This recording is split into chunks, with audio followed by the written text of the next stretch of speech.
ভারতকে এবার হিন্দু রাষ্ট্র ঘোষণার দাবি, সেই সঙ্গে কাশী থেকে গয়া পদযাত্রা করার ঘোষণা ধীরেন্দ্র কৃষ্ণ শাস্ত্রীর।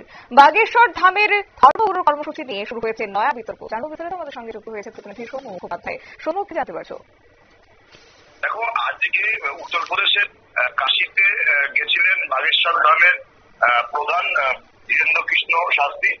সেখানে গিয়ে একটি কর্মসূচির কথা ঘোষণা করেন। তিনি জানান যে আগামী 7ই নভেম্বর থেকে 16ই নভেম্বর পর্যন্ত 10 দিন তিনি সামাজিক শান্তি এবং ভারতকে হিন্দু রাষ্ট্র বানানোর দাবিকে সামনে রেখে চেষ্টা করবেন।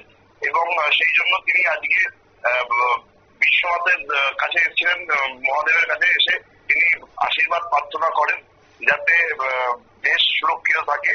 এবং তিনি আগামী 17ই নভেম্বর থেকে 16ই নভেম্বর বারাণসী থেকে কাশী পর্যন্ত, উত্তরপ্রদেশের বারাণসী থেকে বিহারের কাশী পর্যন্ত যে পদযাত্রা করবেন সেই বিষয়ে ঘোষণা করেন। তিনি জানান যে বর্তমানে ভারতের প্রতিবেশী দেশগুলোর যা পরিস্থিতি, তাতে ঈশ্বরের একমাত্র পারে ভারতকে এই সমস্ত ঘটনা থেকে রক্ষা করতে, আর সেই জন্যই এই পদযাত্রা করা হবে। পাশাপাশি এই পদযাত্রা থেকে ভারতকে হিন্দু রাষ্ট্র করার দাবিও তোলা হবে। কারণ এই ভারত যদি হিন্দু রাষ্ট্র হয় তাহলেই একমাত্র এই ধরনের কোন সমস্যা ভারতের ক্ষেত্রে হবে না, যেগুলো প্রতিবেশী দেশে হচ্ছে। কারণ হিন্দু জীবন পদ্ধতি মেনে যদি চলা যায় তাহলে জীবন যে অন্যান্য অনেক ধর্মের থেকে উন্নত হয়, এটা সবাইকার কাছেই আজকে স্পষ্ট বলে উল্লেখ করেন তিনি। আর তার এই মন্তব্য এবং তার কর্মসূচি ঘোষণার পরেই নয়া বিতর্ক দেখা দিয়েছে।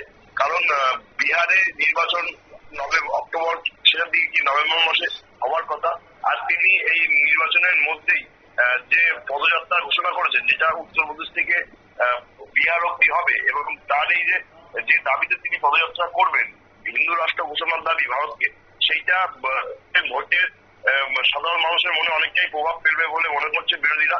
এবং ধীরেন্দ্র কৃষ্ণ শাস্ত্রী এই পদযাত্রা বিজেপিকে সুবিধা করে দেওয়ার জন্য করছে বলেই অভিযোগ করেছে তরফ থেকে।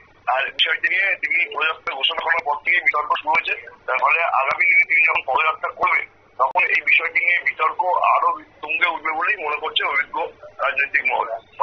ধন্যবাদ। আপনারা শুনলেন, অর্থাৎ বাগেশ্বর ধামের ধর্মগুরুর উনি কর্মসূচি তিনি হাতে নিয়েছেন যে নভেম্বর মাসের মধ্যে তিনি পদযাত্রা করবেন, তাও আবার কাশী থেকে গয়া পর্যন্ত পদযাত্রা করবেন ধীরেন্দ্র কৃষ্ণ শাস্ত্রী। এবং সেই পদযাত্রা থেকেই ভারতকে হিন্দু রাষ্ট্র হিসেবে ঘোষণা করার তিনি দাবি তুলবেন বলেও জানিয়েছেন।